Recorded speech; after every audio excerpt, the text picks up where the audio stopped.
Welcome to this episode of John's Journal, and we're continuing going into the deep dark wilderness with Nicholas Cresswell here, and this is where he steps away from what little civilization there is into nothing.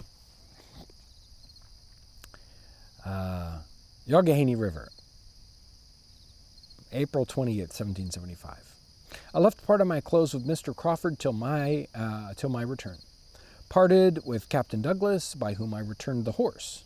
Launched our canoes. One of them we called the Charming Sally, the other Charming Polly. They are 30 feet long and about 20 inches wide, made of walnut trees dug out something like a manger. Proceeded down the Youghiogheny River. Obliged us to get pilots to carry the canoes down the falls, very bad navigation, full of dangerous rapids. Camped at Washington's bottom. Expect the rest of the company to join us in the morning. I may not bid adieu to sleeping in beds or houses for some months. And we get that great description of canoes here. Somehow I wonder whether they're truly walnut, which would be very heavy, and they're only 20 inches wide, so they're pretty narrow. Not the typical wood that canoes would be made out of. So maybe he's wrong. Maybe. I mean, worse things have happened. Saturday, April 29th. This morning we were joined by Mr. James Norse, an Englishman going down the Kentucky River to take up land in right of his brother, who is an officer in the Navy. Mr. Benjamin Johnson and Captain Edmund Taylor, who are going to take up land on the Kentucky River. We got all our provisions on board. Mr. Norse, Captain Taylor, Mr. Norse's servant, and me in Charming Sally. Mr. Johnston, his servant, George Rice, Captain Taylor's brother, and a servant of his in the Charming Polly, proceeded down the river to the mouth of the Sewickley Creek. Navigation's very bad. Obliged to push our canoes over the shoals for 2 miles together. A great number of rapids. It's very dangerous navigation. Mr. Norse insists on taking one half of his tent. Insists on me taking one half of his tent. This is very agreeable. Yeah, I mean, sleeping in a tent. We'll read later on where it seems like it's raining every day, so a tent would be nice. The Sunday, April 23rd. This day we've been detained by the rain, settled our accounts concerning vessels and provisions. The land from the foot of the Laurel Mountain to Fort Pitt is rich beyond conception. Walnut and cherry trees grow an amazing size. I've seen several 3 feet in diameter and 40 feet tall before they come to a limb. A great plenty of wild plum trees and a species of pimento. These are small bushes. The soil is in general black and of a fat, loamy nature. Coal and limestone in the same quarry. I've seen stratums of coal 14 feet thick, equal in quality to the English coal. Land is at a very low rate. 1,000 acres may be purchased for 100 pounds Pennsylvania currency, so not very good money. Very thinly inhabited. The few there is are in general great rascals. He doesn't think much of the people that are settling in this back country. They tend to be a rougher character. Rascals. Youghiogheny River, May 1st. After breakfast, we left Sewickley and stood down the river, crossed several fish pots. These fish pots are made up by throwing small stones and gravel, something like a mill weir, beginning at the side of the river and proceeding in a diagonal line till they meet in the middle of the stream, where they fix a thing like the body of a cart, but so contrived as to prevent their return or escape. Got over the shoals by hauling our canoes, fell into the the spelling here. He tries to spell it out. Monongahela. So we say Monongahela. Eat our dinner at Maggie's Fort. This is a stockade fort built the last summer. And then Monongahela River, Monday, May 1st, is that's the same day, so it's like another section of the same. You have put down 2 different readings on that same day.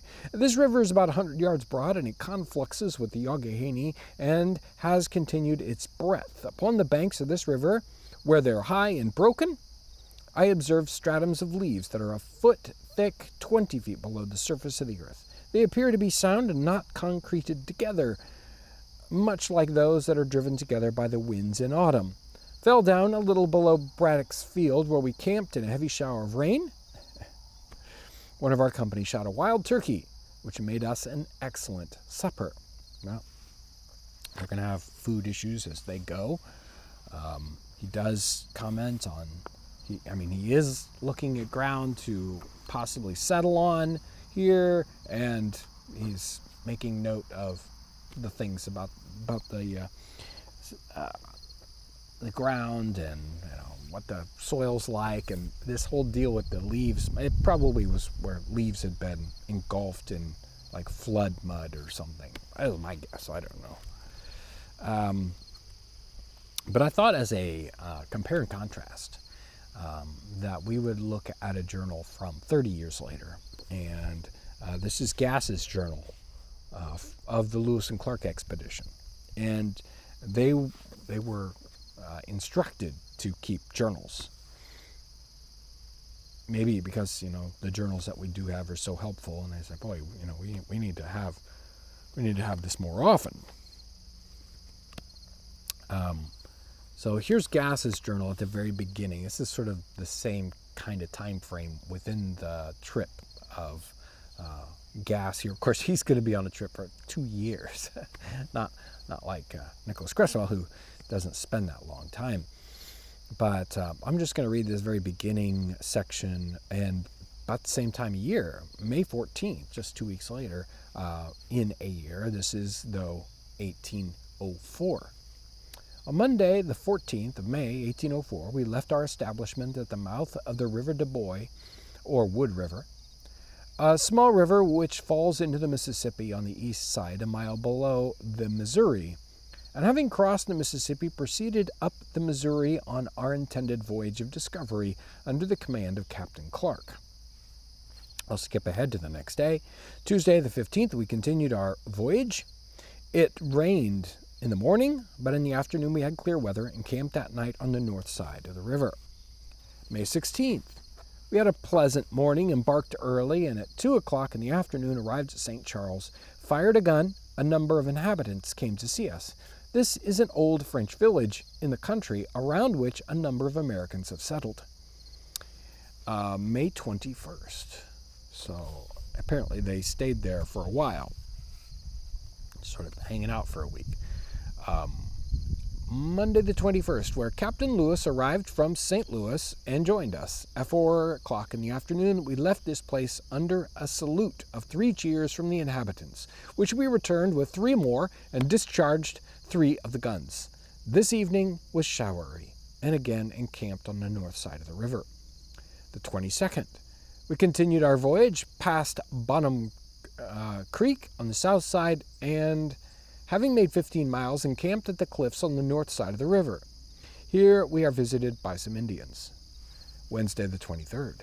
At 6 o'clock in the morning we proceeded on our voyage with pleasant weather, past the mouth of the Osage River on the south side, about 1.5 miles below Tavern Cave, a noted place among French traders. 1 mile above this is Tavern's Creek. We encamped this evening on the south side of the river and had our arms and ammunition inspected. The 24th, we continued our voyage, encamped on the south side. This day our boat turned in a ripple and nearly upset. This is a big river. You don't want to be flipped over in the middle of a big river. Friday the 25th, we proceeded 3 miles, past a creek on the south side called Wood River. The banks of the river here are high and rich. The land is rich. Arrived at St. John's, a small French village situated on the north side, and encamped 1/4 mile above it. This is the last settlement of white people on the river. I just wanted to try. I'll skip ahead a couple of days here. The 28th.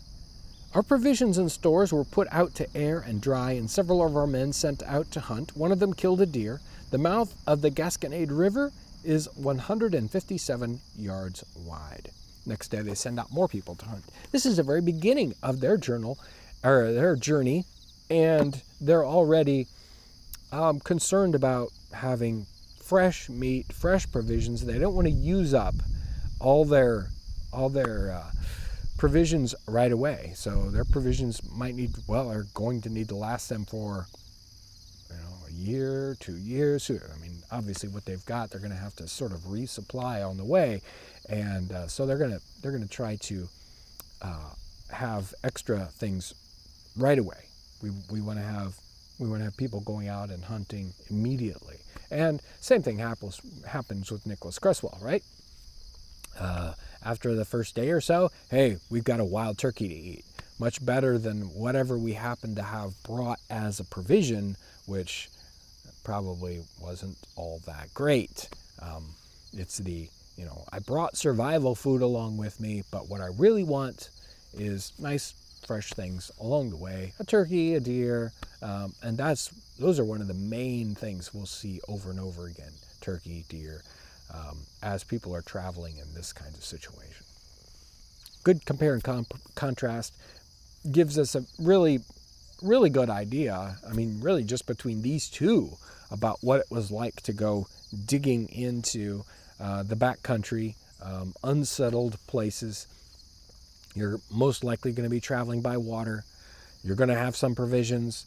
You're going to be hunting along the way. And not only are you, in both situations, I skipped over the reading in Gass's journal. He talks about, it's like, we're going to be traveling through Native American territory, and they're likely going to be hostile. And same thing with Nicholas Cresswell. So they're worried about hostile inhabitants where they're going. They're worried about drowning in a river. They're worried about not having enough food, and yet gotta go.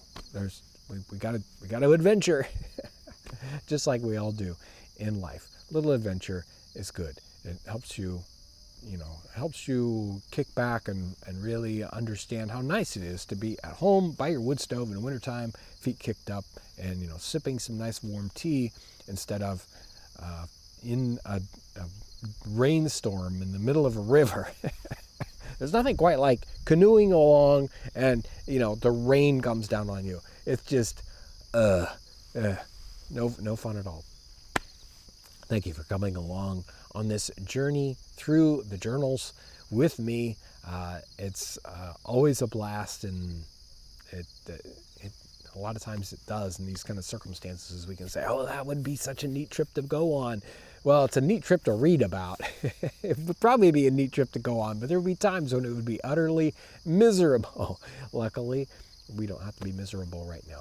But thank you so much for your support for Townsends Plus. I hope you have a wonderful day, and thanks for watching.